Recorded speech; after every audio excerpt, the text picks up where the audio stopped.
100 रुपए की घूस, 39 साल तक केस और मजबूरी ऐसी कि इलाज के अभाव में बीवी मर गई। समाज ने मुंह मोड़ लिया, घर का पूरा सामान लूट गया, बच्चों को पढ़ा नहीं पाया, रिश्तेदारों ने दूरी बना ली। इतना दुख, इतनी पीड़ा सहने के बाद क्या हुआ? 39 साल बाद बाइज्जत बरी हो गया। रायपुर के अवधिया पारा की घुमावदार और तंग गलियों के बीच एक पुराना थका सा मकान है, जहां रहते हैं 84 साल के जागेश्वर प्रसाद अवधिया। साल 1986 में अवधिया को 100 रुपए घूस लेने के मामले में गिरफ्तार किया गया और ये केस चला 39 सालों तक। 39 साल बाद इस मामले में कोर्ट ने फैसला दिया है। कोर्ट ने सबूतों के अभाव में जागेश्वर प्रसाद को बाइज्जत बरी कर दिया है। 39 साल बाद इस वीडियो में आपको सुनाते हैं न्याय व्यवस्था पर सवाल उठाती उस जागेश्वर प्रसाद अवधिया की कहानी, जिन्हें 100 रुपए की घूस के लिए गिरफ्तार किया गया। 39 साल तक केस चला। इस बीच उनकी बीवी मर गई, नाते रिश्तेदार सब छोड़कर चले गए और 39 साल बाद क्या हुआ? जागेश्वर बाइज्जत बरी हो गए। हेलो, मैं हिमांशु हूं और आप देख रहे हैं खबर गांव। साल 1986 मध्य प्रदेश राज्य सड़क परिवहन निगम में क्लर्क जागेश्वर प्रसाद अवधिया अपनी ड्यूटी निभा रहे थे। तभी उनके साथी कर्मचारी ने उनसे एक बकाया भुगतान बनाने का बिल बनाने के लिए संपर्क किया। उनका साथी चाहता था कि वो 20 रुपए ले ले और उस बकाया राशि का बिल बना दे, जिसका उन्होंने भुगतान तक नहीं किया था। लेकिन जागेश्वर ने ऐसा करने से मना कर दिया। बीबीसी हिंदी से हुई बातचीत में जागेश्वर बताते हैं कि उनका मना करने के बाद उनके साथी ने उन्हें 20 रुपए घूस देने की पेशकश की, तो उन्होंने उसे वहां से भगा दिया। बोला, मेरे आसपास भी मत भटकना। आज जागेश्वर आरोप लगाते हैं कि उस साथी के पिता पुलिस में थे। 3 दिन बाद वो मेरे ऑफिस आया और धीरे से मेरी जेब में कुछ खिसका दिया।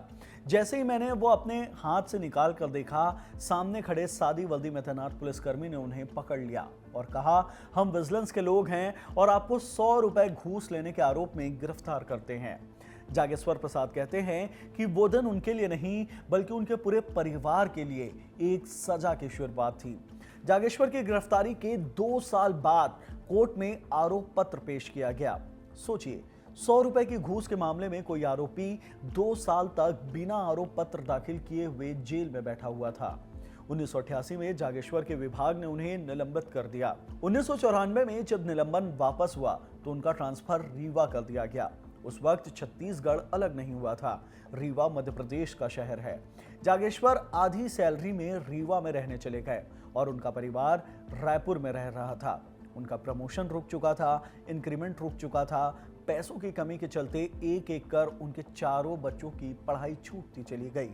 जागेश्वर प्रसाद के छोटे बेटे नीरज बताते हैं कि जब पिता पर आरोप लगे थे तब वो महज 13 साल के थे। आज वो 52 साल के हो चुके हैं। नीरज बताते हैं कि जब पिता पर आरोप लगे थे तब उन्हें रिश्वत का मतलब तक नहीं पता था। लोग उन्हें रिश्वतखोर का बेटा कहकर चिढ़ाते थे। स्कूल में उनके दोस्त नहीं बने, मोहल्ले के दरवाजे बंद हो गए, रिश्तेदारों ने संपर्क खत्म कर दिया, फीस नहीं भर पाने के कारण स्कूल से निकाल दिया गया। अवधिया की पत्नी इंदु ने भी ये पूरा बोझ अपने आप में समेट लिया। धीरे धीरे वो इस सामाजिक सजा के नीचे घुटती चली गई।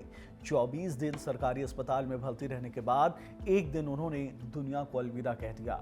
बीबीसी हिंदी से हुई बातचीत में जागेश्वर बताते हैं कि मेरी पत्नी केवल चिंता के कारण चल बसी। मुझ पर रिश्वतखोरी के आरोप और निलंबन के कारण वो अवसाद में रही। मेरे पास इतने पैसे तक नहीं थे कि उसका ठीक से इलाज करा पाता। मुझे याद है, उस अंतिम संस्कार में मेरे पास पैसे तक नहीं थे। 2004 में ट्रायल कोर्ट ने अवधिया को दोषी माना। हालांकि सारे गवाह अपने बयान से पलट गए, लेकिन इसके बावजूद अदालत ने 1 साल की जेल और 1000 रुपए जुर्माने की सजा सुनाई। लेकिन अवधिया हार नहीं माने। उन्होंने हाईकोर्ट का दरवाजा खटखटाया। हाईकोर्ट में भी यह मामला 20 साल से अधिक समय तक चला। घर परिवार चलाने के लिए जागेश्वर ने तरह तरह के काम किए। कभी ट्रैवल एजेंट बने तो कभी बस की खलासीगिरी की। 100 रुपए के आरोप में उन्हें करीब 14,000 दिनों तक एक अदृश्य कैद में रखा गया। फिर आया साल 2025, जब हाईकोर्ट ने कहा निर्दोष हो।